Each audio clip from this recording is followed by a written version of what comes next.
Well guys, welcome back to the channel, welcome back to another video.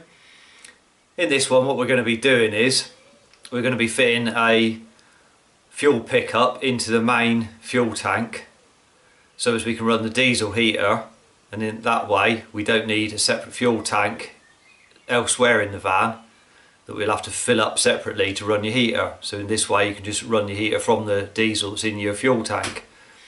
So this is on a Citroen relay.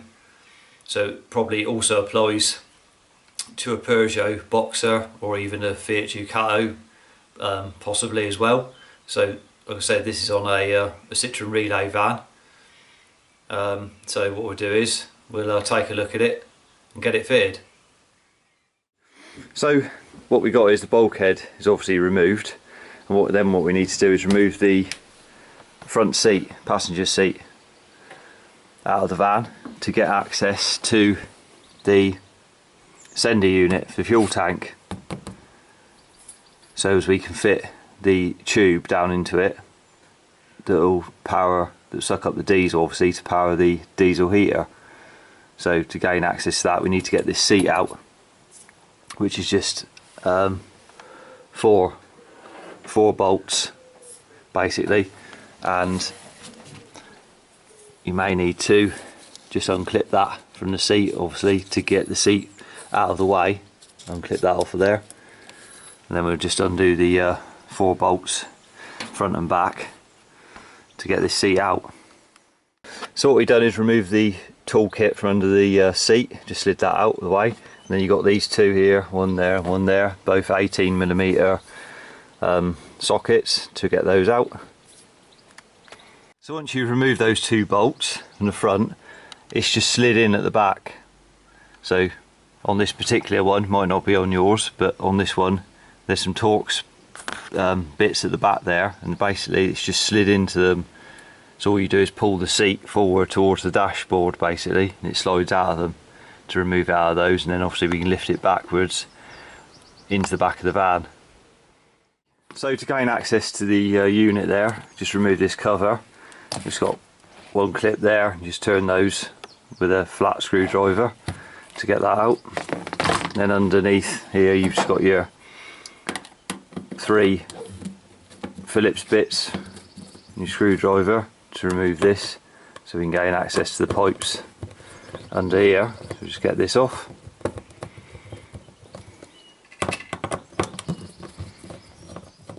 So we got the plastic cover off the top there.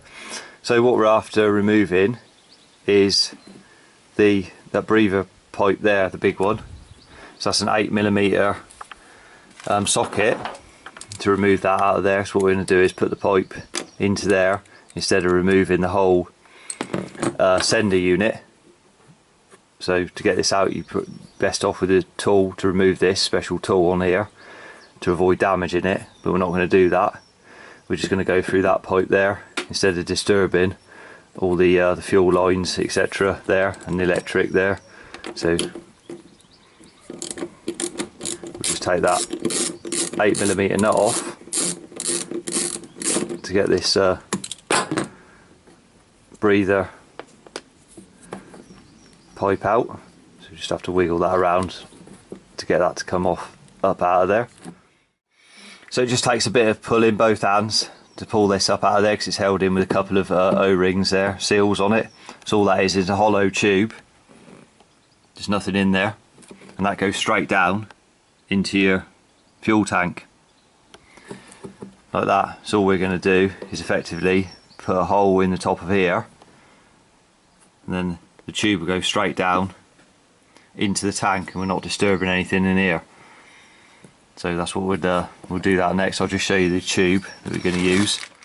So here's the piece of tube we're going to be using. So it's got the fitting on the top there with a screw thread and an O-ring and a nut.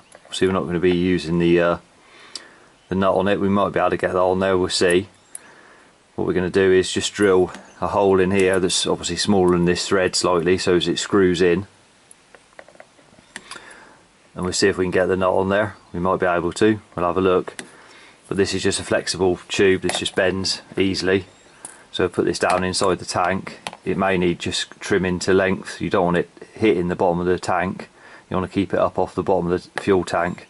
So what I'll do is I'll see if we need to cut this down, and then we'll just obviously you can just cut through that easily enough. It's only that big diameter, and then you just put your rubber on here, and then your fuel line obviously goes to your heater off of there. We'll get into that in a bit anyway. We'll get this done first. So as you can see, I've just stood that in there, and that's hitting the bottom of the tank. So you can see how much is going to be need to get cut off, quite a bit. So what I'll do is I'll just measure this. I'll just let you know how much how we've cut it down to what length it is. So there's the piece I cut off. Just cut a bit of an angle on the end of it. So all I did was held this piece in the vise, so you're not crushing this pipe. The bit you want to keep, hold this piece and then cut through it there. So from there, the top of this to the bottom of here, that's 35 centimeters long. Then all I did was just cleaned up the end if you need to with a file, and then just blow through this end. Just give it a blowout to make sure it's right. And then what we can do is drill a hole, see in the top of here, small hole to start with, and then just steadily enlarge it from there till we get the right size, so it threads in, so it cuts its own thread basically in there. So we started off with a small drill bit in there. Obviously what we've done is put some tape over the hole where you remove this from, stop any bits going in there. So we start off with a small bit there, right down the centre. So it's going down the centre of the round piece, basically at the bottom, like that, straight through. And then we'll just gently enlarge it bit by bit from there until we get to the desired size. So the hole size now is drilled out to a 5.5mm hole. And then what we'll do, so you can clean up in here, just give it a quick hoover out. And then we'll put this back in to the tank first, and then what we'll do is thread this bit in after, because if you put this in now, obviously you're going to have to get that down inside the tank when it's sticking right out over there, so it's not going to, you're not going to be able to get it in very easily. So we'll put this bit back in, put the breather back in first. So the breather's back in.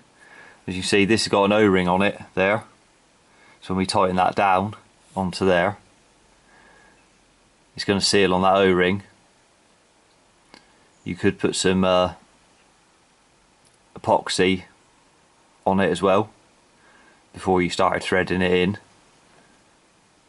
but I'm just going to leave it with that O-ring on there for now, and just put that straight in there like that, and then we'll get that threaded in.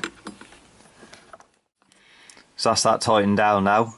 When you're tightening it down, don't get tempted to force it, keep tightening it, tightening it, because what will happen is you'll just strip the plastic and then it will just be completely loose. So just nip that up like that, and then obviously what we can do is get the rubber on there, and then the fuel line in here as well. We'll put the fuel line in. You may need to warm this up in a cup of boiling water to get this over the end, and put a clip on as well. And then that pipe then will go off to the diesel heater via the pump. So as you see now, we've got the piece of rubber on there, and the white fuel line's up in there, just about to see it. A couple of clips on there, tightened up, and then you just aim this wherever you want your, whichever way your fuel line's going to go in your particular with your particular setup. So I'll just show you underneath what I did with that white fuel line before I put it in. I've actually put some silicone hose over it, so it looks more factory when it's underneath instead of having a white line. It will just look a bit more original. So you can see the line is coming out from above the fuel tank there by the sender, and as you can see, I've put some black silicone hose over it to just help protect it as well and just make it look a bit better. So when the actual heater's in there, then this can be all tied up out the way, etc. Obviously the pump's got to go in as well. The pump will be fitted obviously under the underneath the van out the way, but that's the lining anyway to it. So all we got to do is button up the sender now, and that's that fitted. So what I'm going to do is, I'm not going to put any epoxy or anything around there. What I'm going to do is leave this off and then obviously drive the van with it like this, just to see, make sure it's not leaking or anything like that before I put this cover back on. Because if you put any epoxy around here, then obviously if you want to undo it at a later date, the metal line is going down inside the tank. Then obviously when you undo that nut and you try and pull this out, you've got that, say, 30 centimetres inside the tank to try and get out of the way, which would be very difficult to do. So especially if you've glued all this in, whereas if you haven't glued it in, you just disconnect this line off of here, the rubber, and then undo that and remove that first, and then take your breather out. So I've got the cover back over there, and obviously now you see the seat's back in place and bolted back in.